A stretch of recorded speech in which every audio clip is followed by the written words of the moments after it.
Okay, I think we're reaching a quorum and we want to be respectful of everybody's time this evening.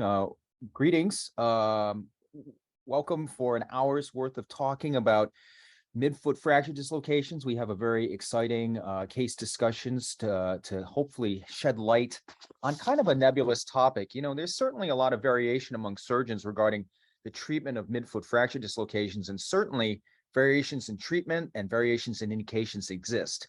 And so hopefully by bringing in three very experienced trauma surgeons, we're going to be able to shed some light and give you a perspective on how we approach these injuries. And so we have John Muntz, Dr. Muntz from UT Houston, foot surgeon, incredible reconstructive surgeon, Dr. Schweizer from University of Missouri, and then myself, the only one without a beard. We have some kind of background stuff that we just need to cover.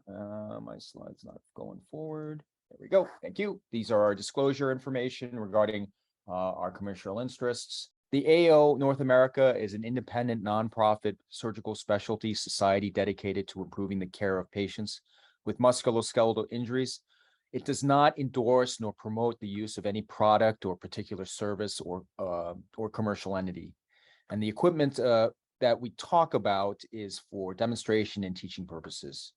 In terms of Zoom etiquette, if you could just use the Q&A box in order for you to talk to us, we're happy to field questions, but do not use the chat box. So these are some of our broad midfoot learning objectives that we hope to impress upon you tonight. Understanding the osteoligamentous anatomy and mechanics of the foot, I think, is critical.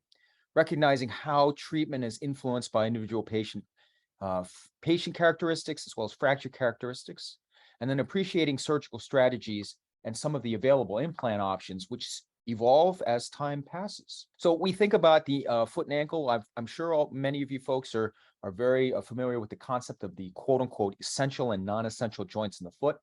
The essential joints being the diarthrodial, flexible, shock absorbing portions of your foot that promote accommodation to uneven surfaces, create lateral column mobility, as well as, again, help absorb load with heel strike. The non-essential joints are these joints indicated in this kind of pinkish box: tarsometatarsal articulations, intercuneiform articulations, naviculocuneiform articulations, which create a relatively rigid medial column, which enhances the lever arm for the gastroc-soleus complex.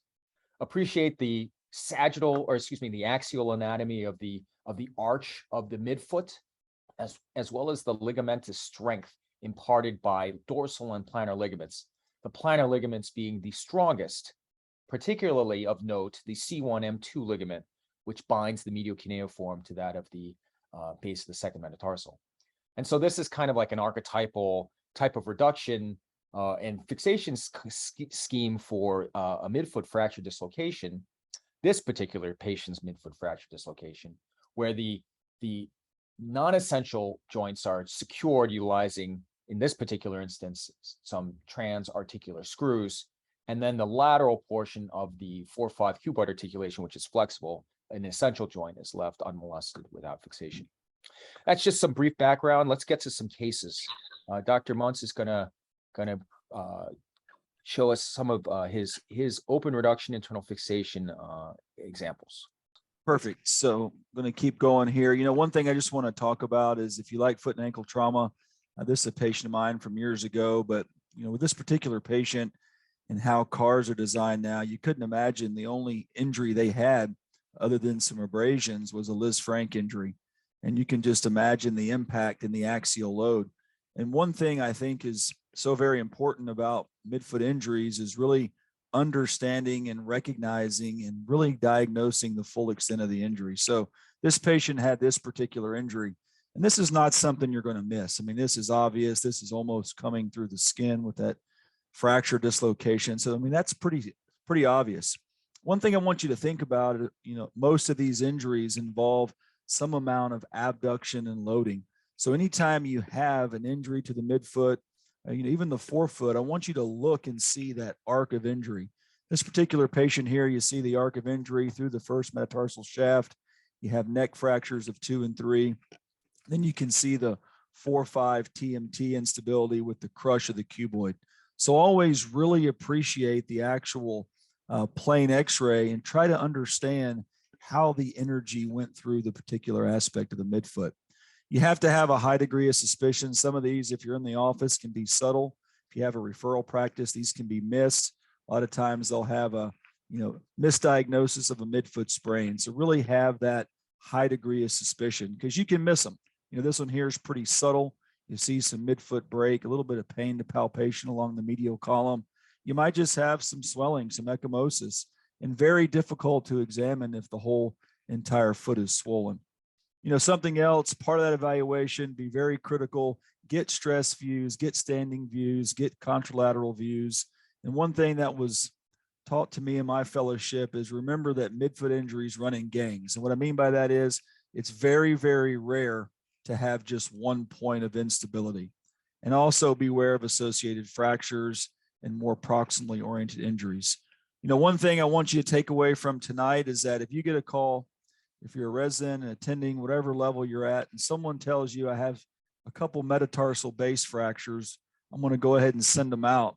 I really want you to be critical of making sure you have an accurate diagnosis. It might be something benign, but it could be something much more severe. So I want everyone to take just a few seconds and look at this. This is that exact same CT scan axial I sent you with just 2 and 3 metatarsal base fractures. I think if you just take a second, remember that radiographic anatomy, which I'm not going to belabor you with, but you start drawing your lines and you can see the amount of abduction across that midfoot. Things aren't lining up. This is not particularly a subtle injury if you know what you're looking for, but if you don't know what you're looking for, you're not going to find it. Same thing here, very, very subtle, but you got that midfoot break there at the first TMT. And then a stress exam of this patient, you can see with a gentle abduction stress across the midfoot, you're going to have this amount of displacement.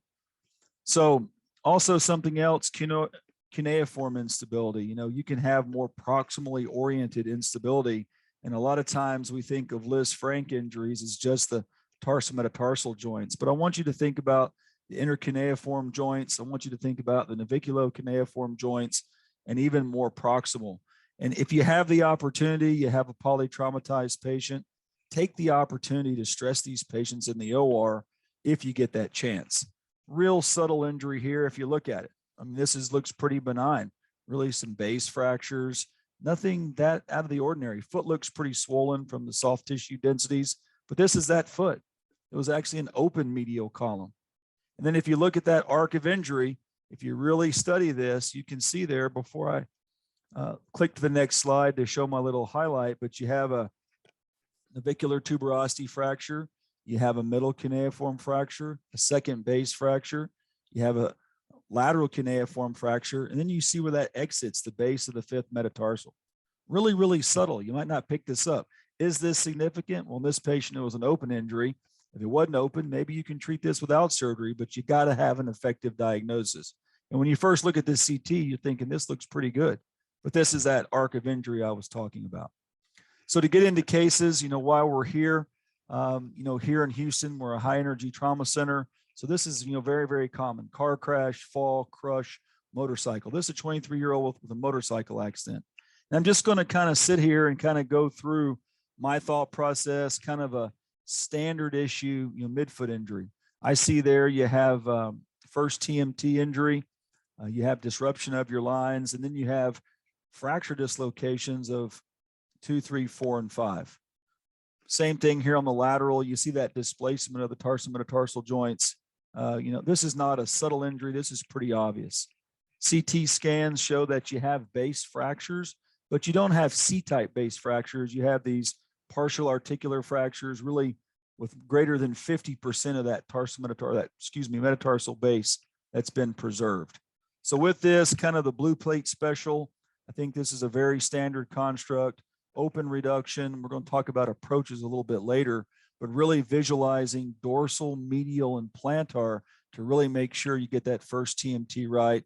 Kirschner wire fixation, clamps, etc. And then I have, antegrade retrograde screw, really making sure you have good spread across the actual bony surfaces. reducing that keystone, the second tarsometatarsal joint, also that articulation there between the first and third, clamp application, and then these screws here on that lateral aspect to resist that midfoot abduction. And then 4 and 5, to Dr. Yu's point, maintaining more flexible fixation with Kirschner wires. So final construct, overall, everything is restored and a very, very nice reconstruction of the midfoot. You know, kind of moving on here, you know, you have this same thing, motorcycle crash, 30-year-old female, closed injury, but very swollen. So I want you to think about here, you know, what do you do in your hospital for this big swollen boggy foot? And I'm going to show you this, and I'm just going to pause here for a second. And kind of a big take home point of mine is recognizing what joints are disrupted and really evaluating that. And I think if you look at it, you can tell there, this is also a pretty obvious midfoot injury, but the first tarsometatarsal joint looks maintained. But if you look at that medial cuneiform navicular articulation, you see a fracture dislocation or this divergent pattern of the first or the medial column and then the lateral 2, 3, 4, 5. And you see that dorsal lateral dislocation of the second, third, fourth, and fifth tarsometatarsal joints. Same thing there on the lateral. You can see just really a midfoot jumble here. So same thing, you know, I get CT scans on all of these. Some might think that's a overutilization of CT. I think the more CTs you get, the more occult injuries, and to fully understand exactly what's going on at all levels, I think a CT scan is required. So you look here, I'm looking at the types of base fractures. Is it a C-type injury? Is it a length stable injury? Can I use screws? Do I need to transition to something more of dorsal plates? And you know, exactly to the intercuneiform articulation. So I think here, kind of going back, this one here, as I mentioned at our institution, I think a very powerful technique, and we're going to come back to this later, is do you do an X-fix? Do you attempt to close reduction and, you know, get it in the ballpark and put them in a splint? Or do you use Kirschner wire or pin fixation? At our institution, I think this is now becoming more and more popular. You know, this was done by one of my partners who really hates the midfoot, but this is actually a pinning, you know, get everything back in the ballpark. Looks pretty good. And then the pins are cut beneath the skin.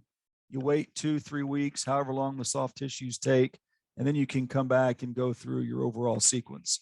So here, recognizing that naviculo-cuneiform, you know, reducing that wire, reducing the intercuneiform instability, and then really going back and addressing all points of instability. You know, I would err on the side of over fortifying points of instability. You know, don't be a hopeful surgeon, because this particular part of the foot has quite a bit of stress on it. And there are certain types of anatomy that even yield to more stress across the midfoot. Same thing here, just a stepwise, typically working from proximal to distal, from medial to lateral. You can go through and do a nice reconstruction.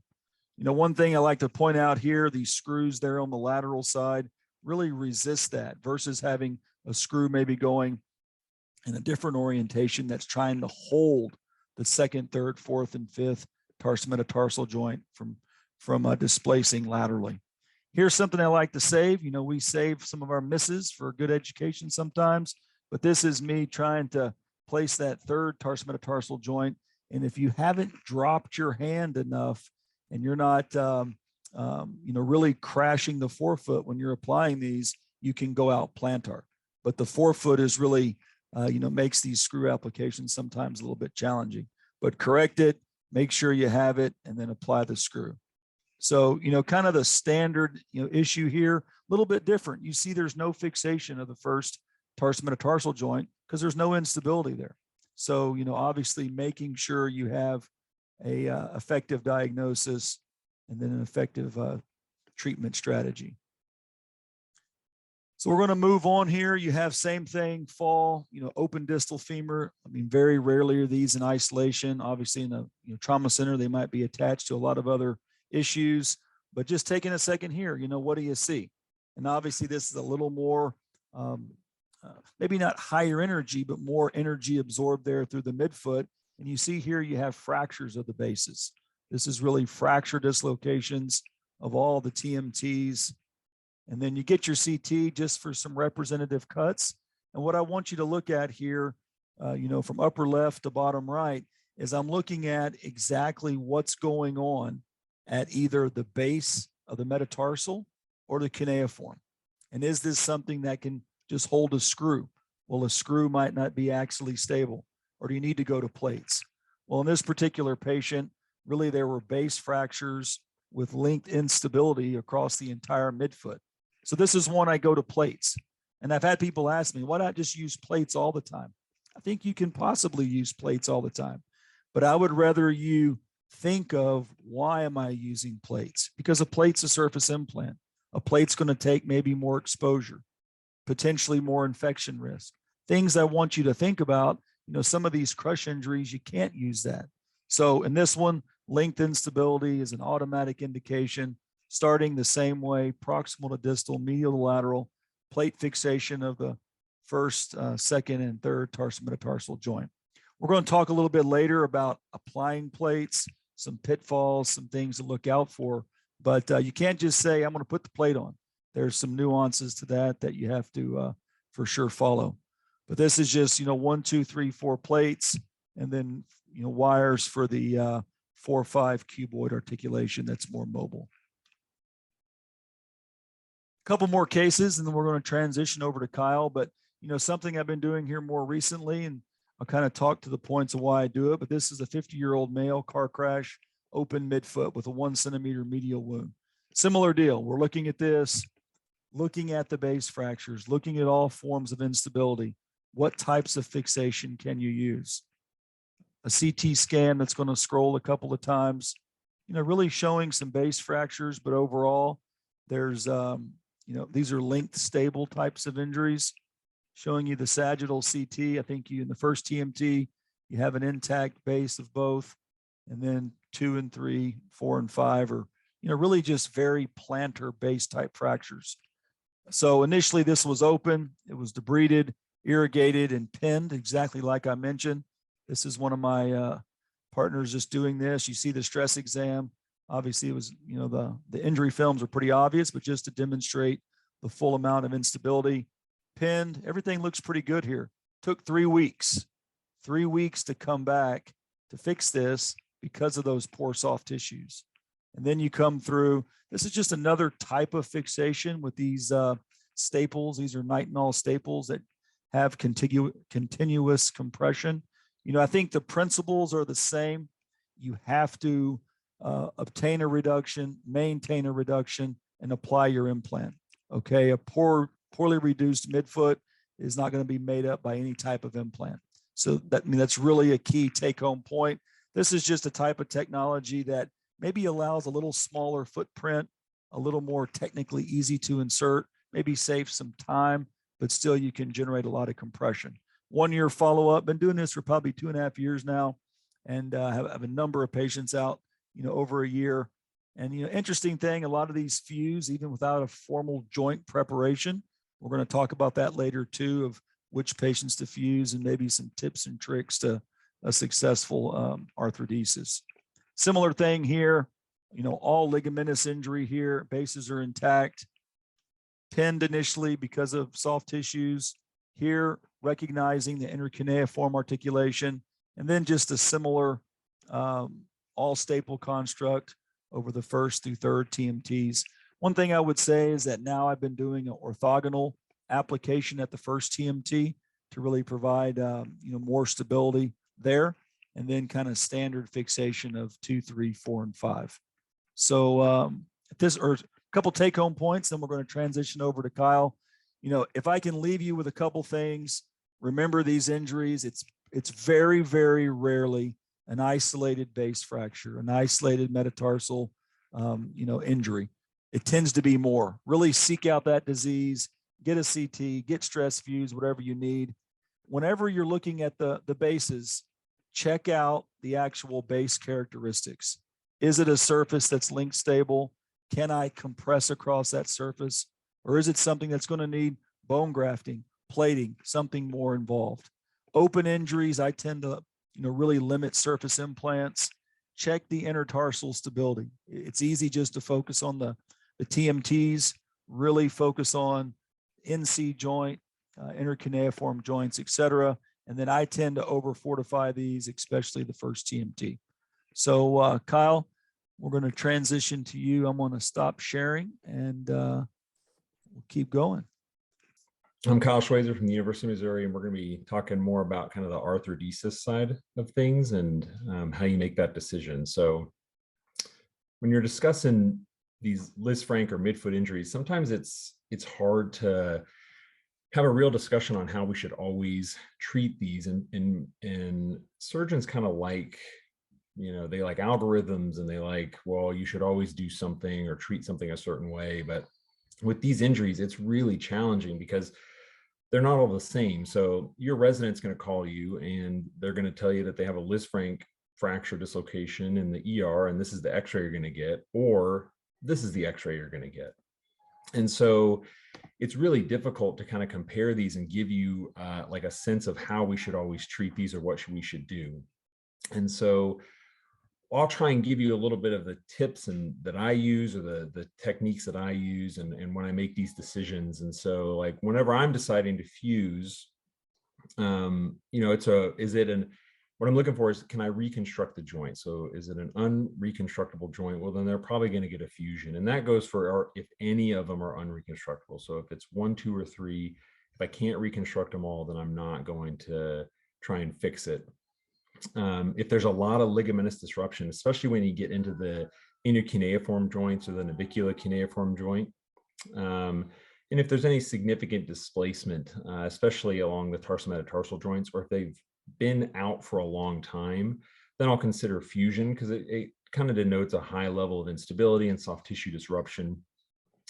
And then for me, I'm more aggressive about fixing when they're younger. If I have the same fracture in like a 65-year-old versus a 20-year-old, and they're both fixable, I'm probably going to fix the younger person and fuse the older person. But again, it's hard to tell you, like, well, the literature says you should do one way or another, because it's hard to compare these.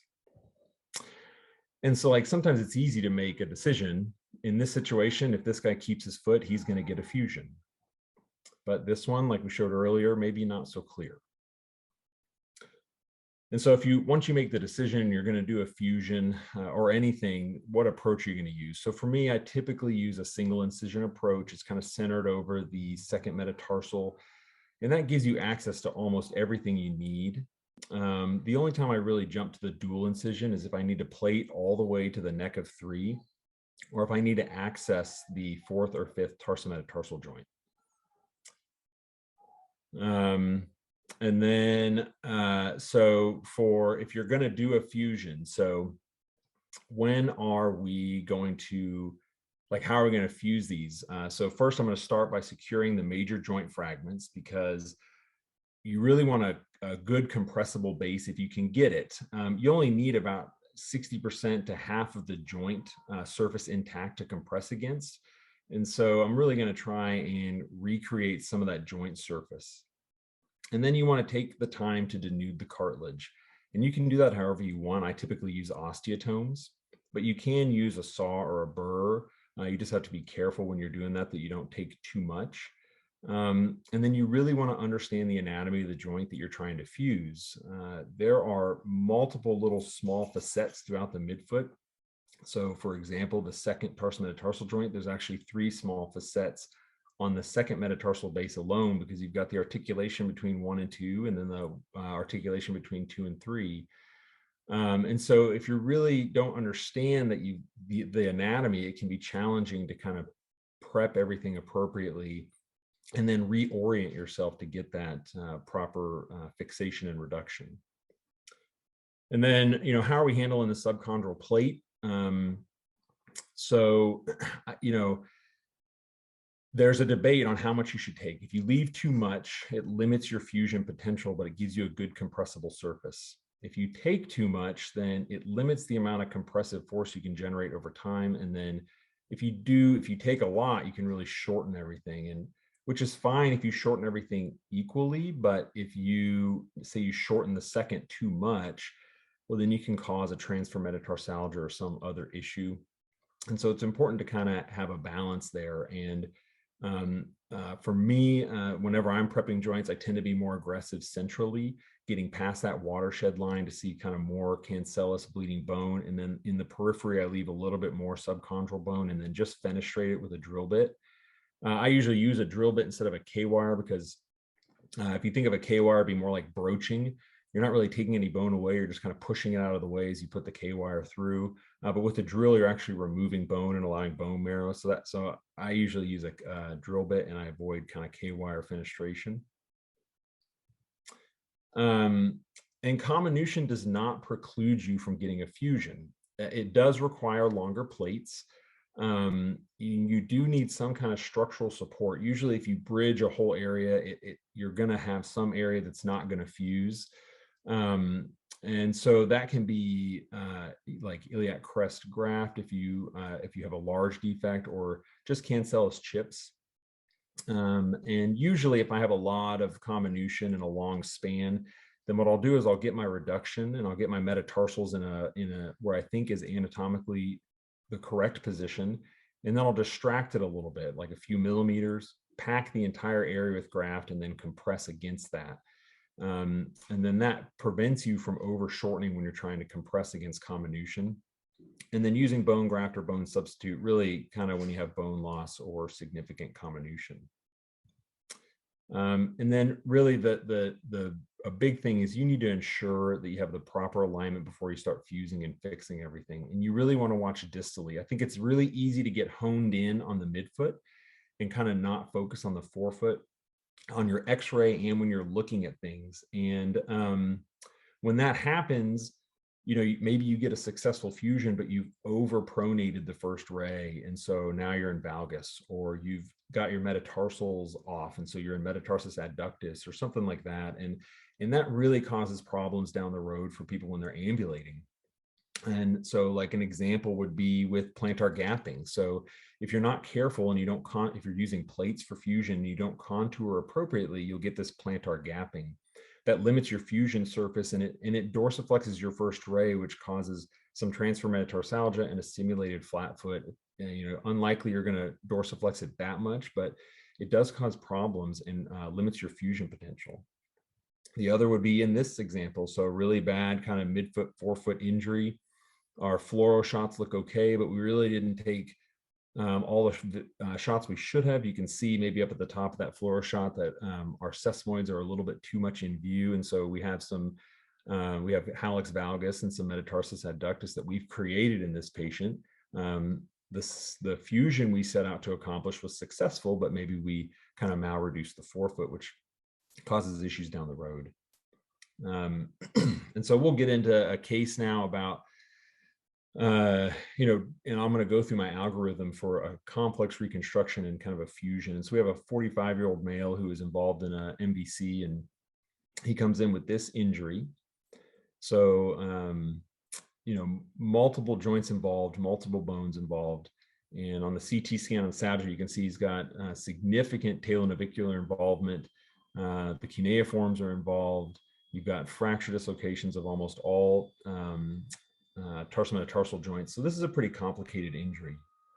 And so there's multiple things you can do with this, but initially, what you got to think about, how are you going to handle this in the ER? Are you going to X-fix it?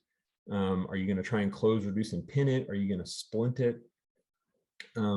I'd say initially in my career, I X-fixed a lot of these, but I have since gotten away from it. And I do a lot like John does with percutaneous pinning and cutting them under the skin. And the reason for that is for a lot of, you have pin site infections with the X-fix, and often they're pretty close to your incisions. But the biggest problem that I found is people tend to get stuck in equinus and cavus when they have these X-fixes on if you don't span the ankle. And so you have to splint them as well. People don't like to touch feet with even if it's just a medial or a lateral based foot X-fix. They just kind of shy away from messing with it. And so I've gotten away from it just from the foot deformity and stiffness that it causes. but any of these are appropriate. I don't know that I would splint in place here, because you're going to get a lot of contraction of the soft tissues and a lot of problems getting them out to length later. And then, how are you going to treat this? So there's multiple ways you could treat this. You could X-fix it and then just deal with the issues later, kind of let everything consolidate in and come back into a fusion. You could fix some stuff and fuse others. You could try and fix it all. With that navicular involvement, I don't know that I would do that. Or you could fuse everything, which is what I ended up trying to do. These big midfoot injuries, though, they also need a lot of pre-op planning. I think it's crucial. It's not as simple as going in and just kind of reducing everything and figuring it out on the fly. Some of these basic kind of Lisfrancs, where it's just the first and second disruption or something, I think that's a little bit less pre-op planning involved. But for something like this, you need to know, like, how are you going to judge your reduction? What are you going to use to know that your metatarsals are all out to length and that you have the appropriate alignment of this person's native foot? How are you going to obtain that reduction? This guy's really short. He's got a lot of bone loss. So how are we going to get him out to length? What are we going to build to? And then what implants do you need? Like, plate length is important. If you're going to try and span from the talus all the way onto the second metatarsal, you need a long plate, and some of the standard foot sets don't have that long of plates. You have to ask for particular implants to be there, or other sets. And then, do you need staples or screw types? What else? And then, do you need bone graft? So this guy has a lot of bone loss, so we need to do some kind of bone grafting. Is it going to be autograft or allograft? Or we can use bone substitutes. For smaller defects, I'll typically use allograft, but for large defects, or especially in smokers and diabetics, I tend to lean more towards autograft. The order of operations when you're fixing these, John touched on it earlier, you really got to go proximal to distal and medial to lateral. So you need to build a base first, though. And that's typically your cuneiforms. If your cuneiforms are not disrupted, well, your base is already established. You can start building to that. But if you have a significant disruption of your cuneiforms or your navicular or any of that, you need to start there, build that back, and then build the rest of your midfoot and forefoot to that. And then bone graft defects as you go along. And so I always get, in these complex ones, contralateral films, either preoperatively or with fluoro. I try, if I can remember, if I'm in the room, to get fluoro shots of the contralateral side before we start, because I think I can reproduce that with my fluoro shots easier on the other side. And so really what I'm looking for whenever I'm starting to build this is I'm looking at my Meary's angle when they are in a non-weight bearing position. I'm looking at my metatarsal heads. So what is my normal cascade of the metatarsal heads? And really, what's the relationship to the second metatarsal head to the first metatarsal head and the sesamoids? So that gives you a good idea that your length is going to be appropriate in your forefoot. And then where do they sit recessed to each other? Because everyone's second metatarsal recess is a little bit different, especially in relation to the other cuneiforms. And so that's important to look at on both your oblique and your AP. And so here we have this patient's fracture. You can see the X-fix pin sites, because this was early on in my career. I think I would have closed, reduced, and pinned this now. But we started with the cuneiforms. I felt that was going to be the best base that we could start to build everything to. They were they had relatively little disruption and fracture comminution, so I felt we could get a good reduction, place our screw across, and then we could start to build to that. Then I wanted to start on the medial column and start medial and proximal. Well, I didn't think that I could really reestablish the talonavicular joint well with the bone loss, and the navicular was pretty unstable. So what I wanted to do was secure the navicular cuneiform joint first, which is what we did here, and then work on my talonavicular joint. We have a base, and you can see we now have some bone graft on that lateral side of the navicular to kind of build that back. In this case, we just use allograft with some bone marrow aspirate. Then once we secure the talonavicular joint, and I really like using staples here because it's less irritating to the anterior tibial tendon. So if you can avoid plates going onto the talus, if you have to go that high and onto the navicular, I try to, because it is irritating to the surrounding soft tissue. And the one thing I have found using staples in the talonavicular joint is that it doesn't do a good job of preventing a rocker bottom deformity to return. So if your talus is wanting to go plantar, the staples don't do as good a job if you place them immediately dorsal of holding that deformity. And so I will tend to try and go more on the plantar side or combine it with a screw whenever I'm using staples on the talonavicular joint in these kind of situations. And so we're still working on the medial column now because we're going, medial, lateral, proximal, distal. Once we've established our medial column, then we can kind of span everything. So I wanted to kind of span the cuneiforms and then get some compression along that kind of second ray up onto the talus to kind of really kind of give more compression across some of the bone graft that we put. And then we move on to the third and reduce the third and put a plate across. There are some tips and tricks for plating. So John is right. You can't just slap a plate on. They need contoured. You need to contour them with some plantar bend. Usually you have to curve them down the cuneiforms. And you have to check to make sure if you're going to use non-locking screws that you're not, that's when you can get plantar gapping. It's easy to dorsiflex these metatarsals with plates. So you either need to use locking screws or you need to be really good about providing that kind of that plantar bend towards on the plate. And so here he is post-op, and I'll be interested here in a little bit to ask with John and Brad how much pinning they're doing of the lateral column. This one, we pinned it, but I've gotten away from pins on the lateral column unless it's unstable, like really unstable. I've found that after I reduce 1, 2, and 3, that 4 and 5 are typically stable. So I usually stress those at the end of the case. And if they're really unstable, then I'll pin it. If they have a lot of comminution, then I'll bridge plate it. But I've gotten away from pinning whenever possible because I think it limits people's rehab. Again, when people have pins sticking out of their foot, they just don't like to move their ankle very much.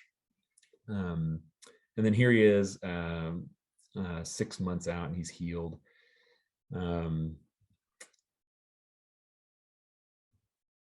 And then our second case, we'll talk about kind of what to do with a significant amount of bone loss. So this is a 75-year-old lady who's a type 2 diabetic, but she's active. She lives with her husband. She golfs every day, but she comes in with a right trimalleolar ankle fracture and a midfoot injury on the same side. And so these are her x-rays. The midfoot injury looks a little innocuous here. You can see something going on in the cuneiforms, but the alignment overall is not bad. There's not a lot of disruption.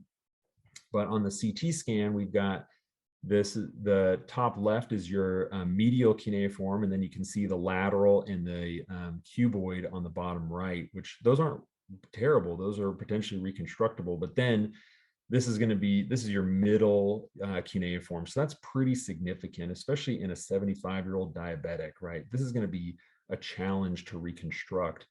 So what are you going to do with this? We can just talk about the midfoot. We don't have to talk about the trimal, but do you treat it non-operatively? Like, do you just fix the ankle fracture and then let the foot fly and see how she does? I mean, she's old.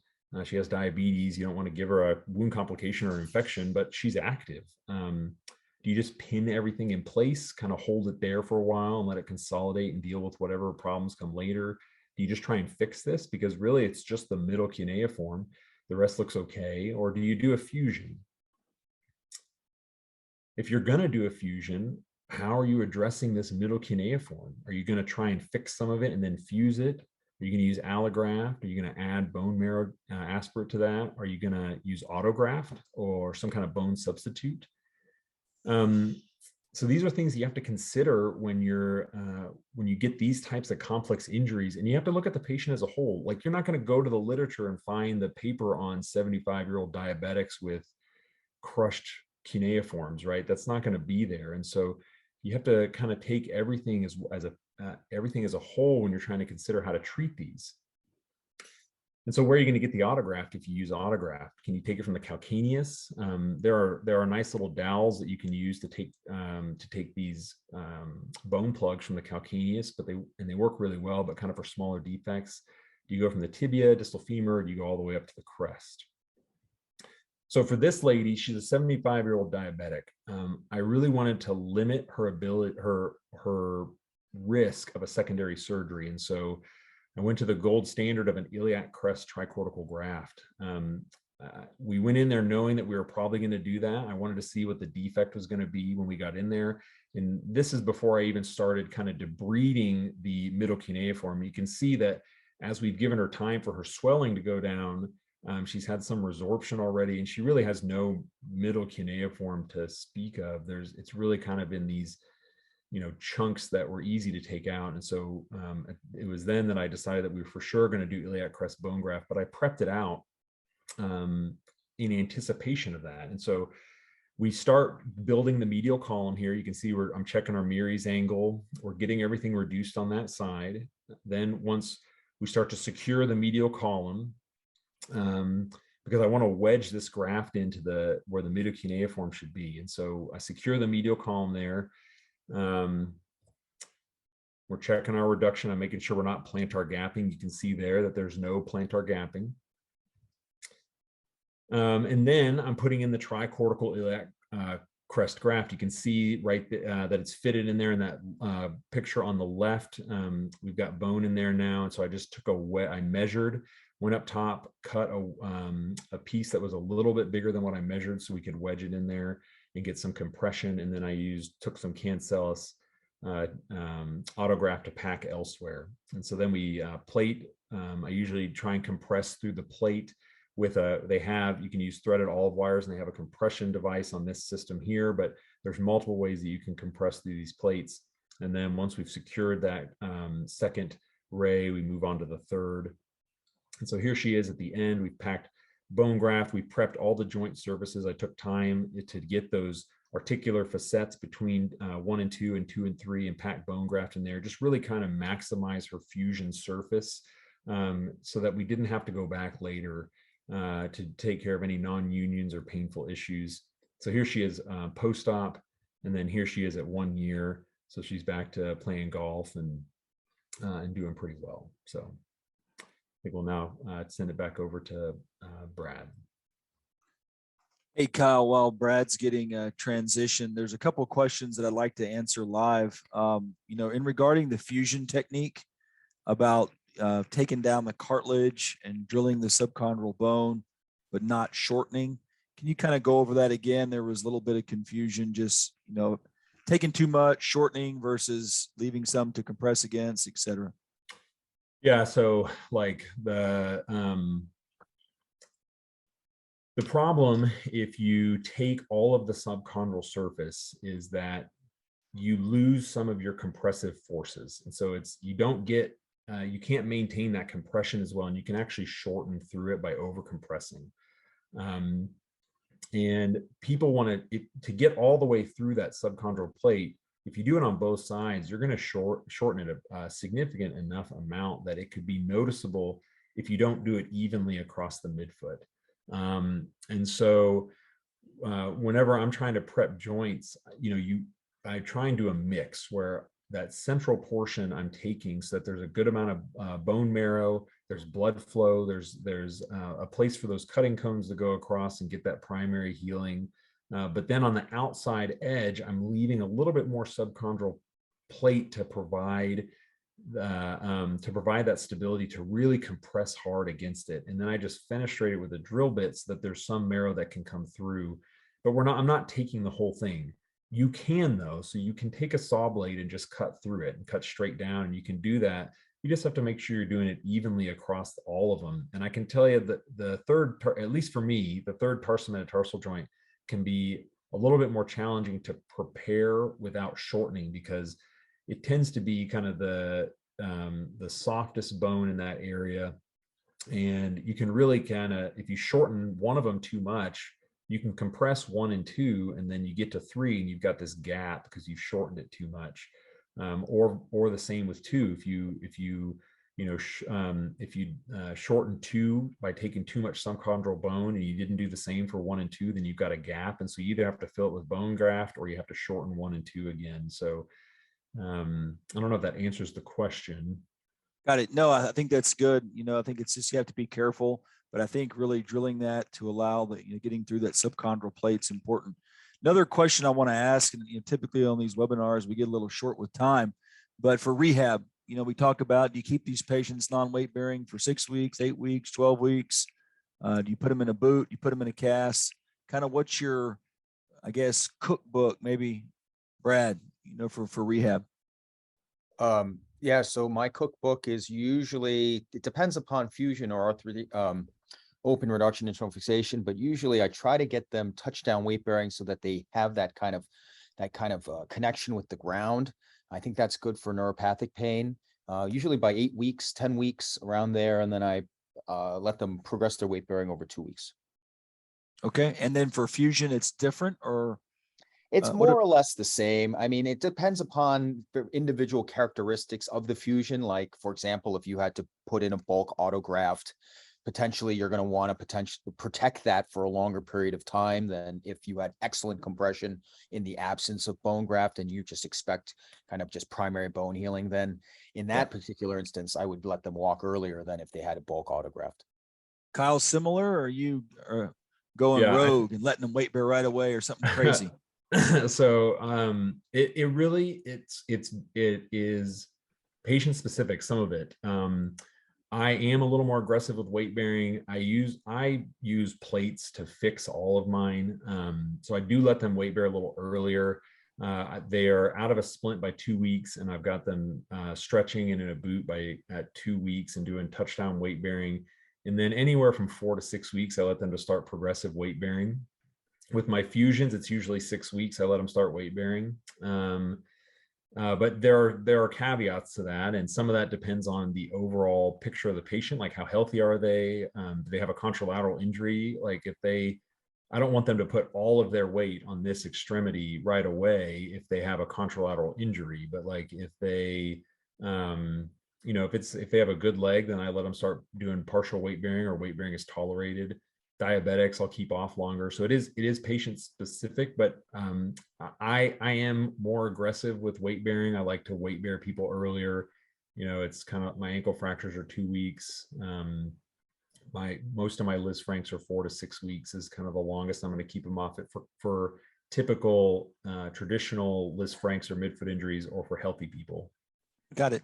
So one more just comment about your presentation. One thing about those pronation type of ankle fractures, I've had a number of midfoot injuries associated with those. And I think it's pretty easy to miss the midfoot because they have a painful swollen ankle, and it can be subtle. So if you have these pronation or these abduction type injuries, you can have associated midfoot trauma, especially in the elders, compromised hosts. So, okay, Brad. Oh, okay. Well, I mean, ladies and gentlemen, that really was the meat and potatoes of our discussion. Dr. Muntz, Dr. Schweizer, they really helped kind of hopefully identify tricks and pearls for open reduction internal fixation versus arthrodesis. I just would like to add like maybe a different perspective on how you want to approach these patients. And I think you should contemplate 2 very common recurring themes that you see in these patients with these midfoot injuries. The first is that they have equinus. And one of my mentors, who is just a leading authority in orthopedic trauma, foot and ankle surgery, he would say that you cannot have this lesion that is a break through the plantar osteoligamentous structures of your midfoot, whether the navicular cuneiform or tarsometatarsal articulation, without having some pre-existing equinus. And then another thing that I've learned, or am starting to learn as I get more and more involved in my practice, is just the kind of the shape of the foot. What is the hindfoot posture? Because that's also important. And it's important as you, as a surgeon, to understand the mechanics involved with a varus or valgus hindfoot.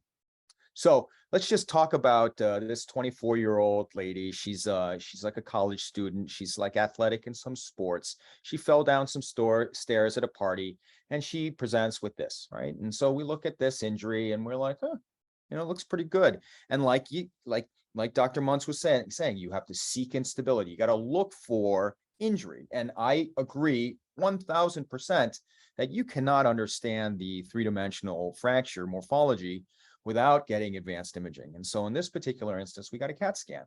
So relatively normal, quote unquote, normalish appearing foot, but you want your mind's eye, sorry about that, folks. Your mind's eye wants to go at the plantar bases of these cuneiforms, particularly the intermediate cuneiform, as well as the bases of the second metatarsal, third metatarsal, because those are where that's what houses the attachment sites of the really strong plantar ligaments. Okay. So let me ask you this, like after talking or hearing Dr. Muntz, Dr. Schweizer talk, like, what's the plan for you? You don't have, hypothetically, just ask yourself this question. Are you going to fuse? Are you going to fix? Are you going to fuse some of the tarsometatarsal joints and progress with intercuneiform arthrodesis treatment as well? This other thing here, gastrocnemius recession, what's that all about? Well, just to throw some kind of food for thought, patients that have TMT instability, osteoligamentous disruption of the plantar base ligaments, they tend to have significant amounts of Aquinas, as I had mentioned, and you determine this through this maneuver, the silver scroll maneuver. And as the gastrocnemius muscle is the main provocateur for the Aquinas, you can assess this by flexing and extending the knee, and really you want to isolate out the tibio-talar joint when you're doing the silver scroll maneuver. You don't want to make sure that the patient is not recruiting the subtalar joint in order to get that little extra 10 degrees of dorsiflexion, because that will fool you. That you won't really appreciate how much Aquinas the patient actually has. And so you can imagine when a patient has Aquinas, their heel can't hit the ground. And so they have to do something in order to make the long axis of the foot and long axis of their leg 90 degrees so they can have upright stance. And so that's usually recruitment through your subtalar joint. That's why patients get acquired flat foot deformity. But it also puts a ton of stress on the midfoot. And so you can imagine that a patient with a lot of gastrocnemius tightness is going to have inherent tension across the plantar ligaments. And that is maybe something that you want to avoid. So I treated this particular 24-year-old patient with a slightly different philosophy, and maybe I can give you an insight into what I was thinking. So this patient had substantial Aquinas, as I can tell from examination of her contralateral limb. I also talked with the patient and I gave her options in terms of surgery. We can do surgery early, we can do surgery potentially later, but given the fact that she is reduced, her TMT joints aren't unstable, they don't appear like they're displaced on a lateral radiograph. There isn't a significant amount of this dorsiflexion or dorsal translation and an external rotation of the second metatarsal base. So in other words, she's reduced, she has fractures. If she was to walk on it, she would exhibit instability because some of her fractures haven't healed. So my concept with treating her was actually non-operative. And we performed a gastrocnemius release early. And then we treated her with range of motion physiotherapy, but protected weight bearing for about 8 weeks. And then I let her walk. And what I imagine has happened is that she has gone on to heal the plantar base ligaments and reincorporate the stability of her osteoligamentous complex on the plantar surface of her foot.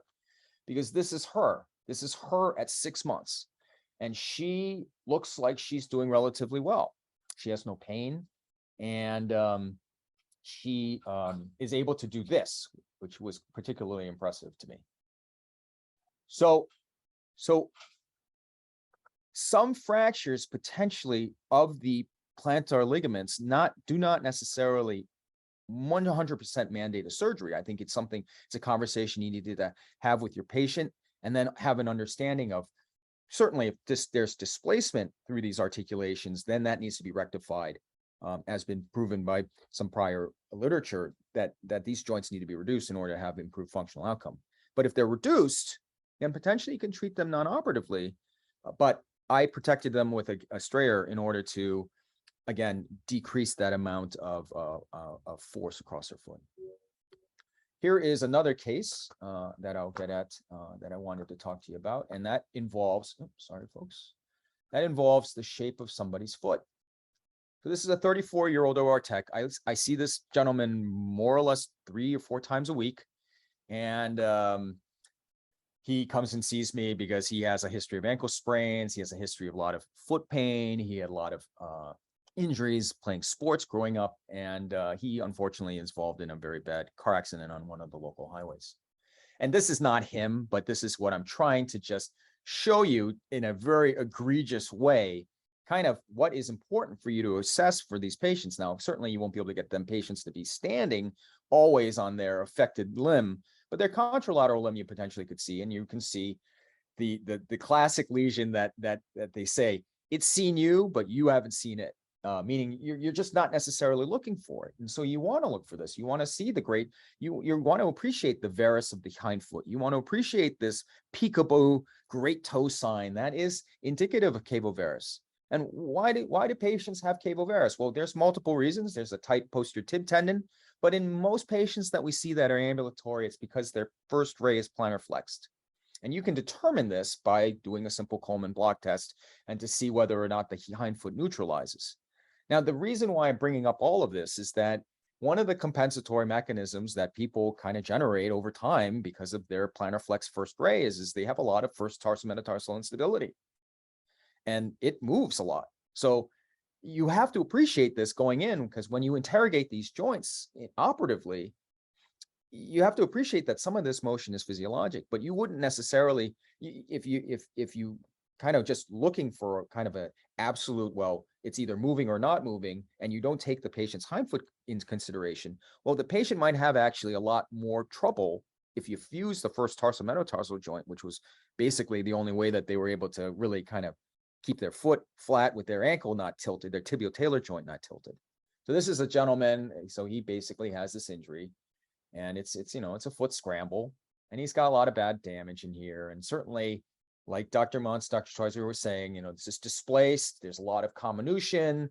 This is something that we won't necessarily just do a gastroc release and, kind of give some protected weight bearing for a period of time. This is something that needs an open reduction and treatment, whether or not arthrodesis or open reduction internal fixation. And here's just kind of another view here, demonstrating. Sugar. Sorry about that, folks. My mouse is really sensitive. Here we go. And look at like that concept of how this arc of injury can come through. You can see it's coming through the base of the medial cuneiform, through the navicular cuneiform joint, and then across the tarsometatarsal articulations. So frankly, the old me, the one that's not as kind of considering hindfoot anatomy or hindfoot positioning, I would say when I integrated the first tarsometatarsal joint, I said, oh my God, that's so unstable. I got to fuse that. But in actuality, this was physiologic for the patient. And so we treated the instability through the medial navicular cuneiform articulation, the intercuneiform articulation. I would stress that you always look at these joints. You don't, Lisfranc injuries are just more than just tarsometatarsal articulation injuries. They involve the intercuneiform, particularly the medial to intermediate cuneiform. You see instability, and between the medial cuneiform and the naviculum. And you just want to look and make sure that they're not unstable. And so this particular patient was treated with open reduction internal fixation, and he went on to do relatively well. I see this man pushing patients around in stretchers 3 to 4 times a week, and it makes me happy because I appreciate that potentially I didn't make him worse by addressing instability that he actually needs in order to kind of move around in his day-to-day. So that's kind of just some food for thought. Gastrocnemius equinus, hindfoot positioning, something to be thinking about while you're kind of taking care of these patients. Just to review here, some of the midfoot learning objectives. We talked about the anatomy, the ligaments are important plantarly. We talked about mechanics. We talked about kind of some of the individual fracture characteristics that would lead a person to either do open reduction internal fixation or fusion. And then these surgical strategies and implant options. I would imagine that a lot of you are looking at all of these memory staples and just maybe potentially saying, oh, that's an interesting, more novel way of taking care of these problems. And so hopefully we impress that upon you as well. So Dr. Muntz says that injuries run in gangs. So appreciate the injury mechanism and just predict try to predict what other injuries would be unstable based upon what is obviously unstable. So disease, seek instability. You have to get a CAT scan in order to really understand the anatomy. and you really want to bolster the fixation. Dr. Schweizer was really, I think the most important thing is he was talking about pre-op planning, about obtaining contralateral x-rays and making sure that you template that contralateral side to your operative side. And he talks about the advantages and disadvantages of doing either single or kind of classic dual midfoot approaches.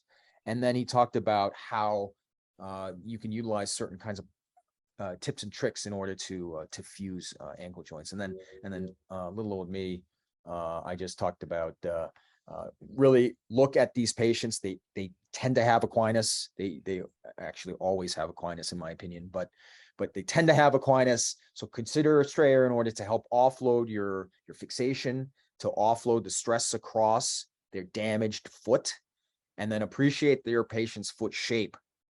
Do they need their first tarsometatarsal articulation in order as a compensatory mechanism?